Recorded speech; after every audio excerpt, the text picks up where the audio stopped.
Welcome to the Defense and Aerospace Report. I'm Vago Muradian here at the Gaylord National Harbor Convention Center right outside Washington, D.C., where we're covering the Air Force Association's annual Air, Space, and Cyber Conference and Trade Show. Our coverage here is sponsored by L3 Technologies and Leonardo DRS, and we have with us General Todd Wolters, who is the commander of the United States Air Force's Europe. Sir, thanks very much for joining us. Great to be here. Always fun to spend time with you.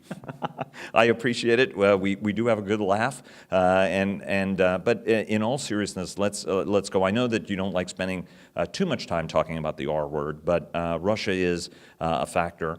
A lot of attention was paid to the very large-scale exercise that they put together. As a professional airman and combat commander in Europe, what are some of the lessons you derived? What are some of the things you saw them do that gave you pause? What are things that you saw that actually didn't move your needle at all? The size of the exercise, the geographical regions that the exercise touches, we've been impressed with that. And I will tell you that it's a motivator for us to continue to train and exercise as hard as we possibly can in all domains, in all regions, and at a speed that can get out in front of any potential adversary. The number of assets that are involved in their exercise, we've taken note of, and I can tell you that it's something that doesn't surprise me at all.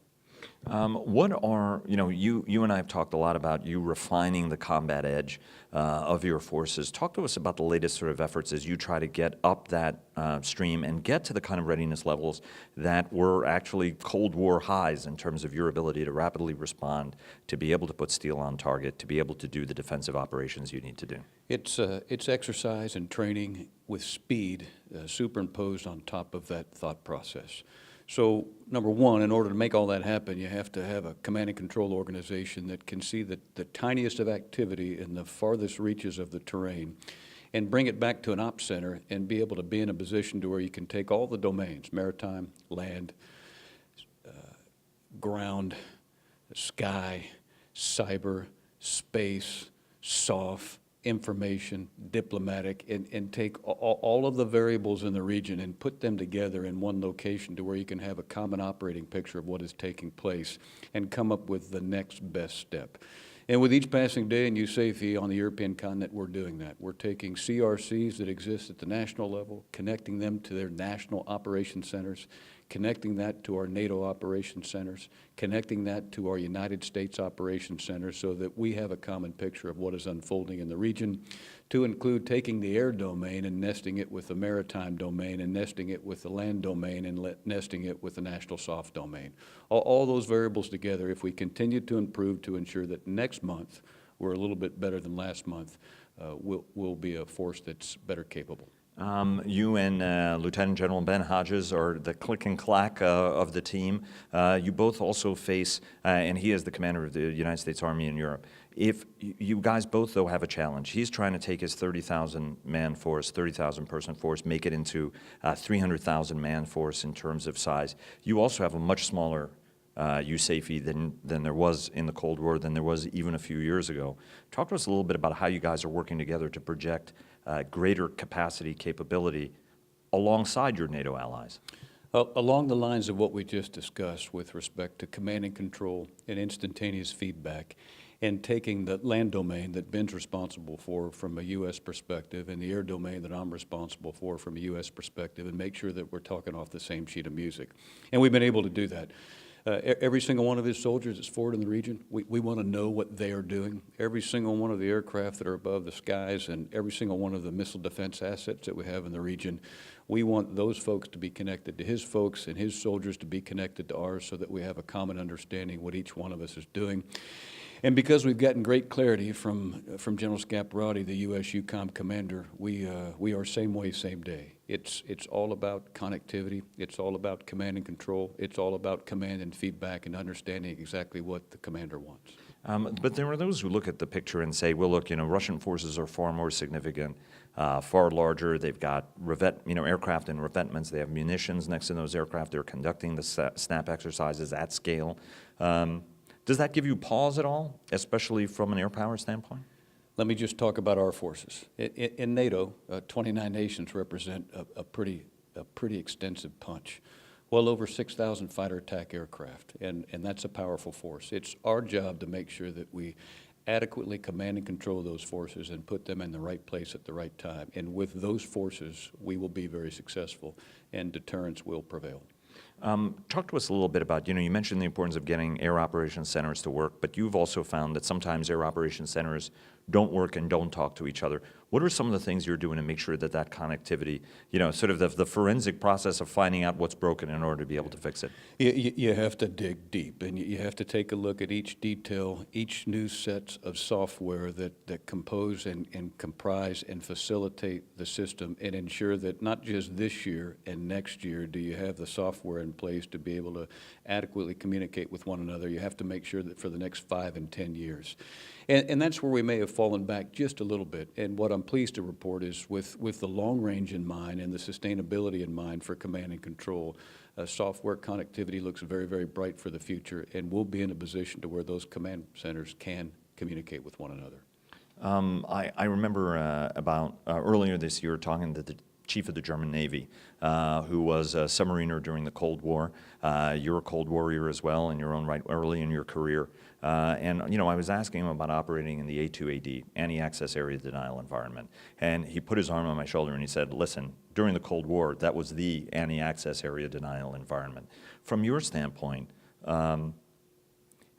what are some of the exercises and things that you guys are practicing to get back into that mindset that existed for decades of highly sophisticated air defenses that you would have to penetrate? They were going to try to project forces through strategic rocketry and massed fires. What are some of the exercises you're doing to get the entire force's mind wrapped around this challenge that folks, quite honestly, since 1990 have not really been operating in, with the exception of Bosnia? Exercises with precise training requirements, exercises with precise training objectives, to where all domains work with one another so that you have a comprehensive all-domain set of operations to go against whatever threat you want to post for the exercise. And I would say that in Europe, and from a U.S. perspective and from a NATO perspective, we're doing a very, very good job of ensuring that you only have an exercise if all the domains are working together and you're focused on simultaneity and you have clear-cut objectives as to what it is you're attempting to do. Let's talk about NATO transformation, but particularly the new air strategy that the alliance is working and your role in helping change that. Where would you like the alliance to go on both of those vectors, and what inputs are you putting in? The first is the structure, and this is all still in work. General Scaparrotti is paying very, very particular attention to this, great coordination with the chairman of the military committee, General Pavel. We're looking at what does the organization look like today as far as width and depth, and is that correct? And if it's not correct and we need to make adjustments in the flatness of the organization, in depths in certain region, we need to embrace that. Superimposed on top of this structure change is ensuring that from all domains in a comprehensive fashion, we can do things with simultaneity. And if the current organization is postured to support that, then we're happy. But if it's not, we need to make changes. And those are the questions that are being asked, and those are the areas that we're working very, very hard on. What about the new NATO air strategy? What's the input that you're putting into that? It is an air power strategy. And it is one that has to consider all of the domains at each phase of each operation. And that's probably the biggest input. And in all the other domains, the land and the maritime, we are doing the same. And I would say that the biggest bumper sticker that I can put on the air power strategy is the fact that it has to be multi-domain, it has to be fast, and it has to be trans-regional, and it has to be clearly understood by all the participants, all 29 nations. And let me ask you about SNAP exercises. During the Cold War, to try to bring it all the way around, the Russians are very effective at trying to do this. They're getting better and better at moving lots of people. And part of the idea is, I guess, a pump fake, right? At some point, they can decide that, well, we just keep on going. Hopefully, the deterrent capability of the alliance is such that it prevents that.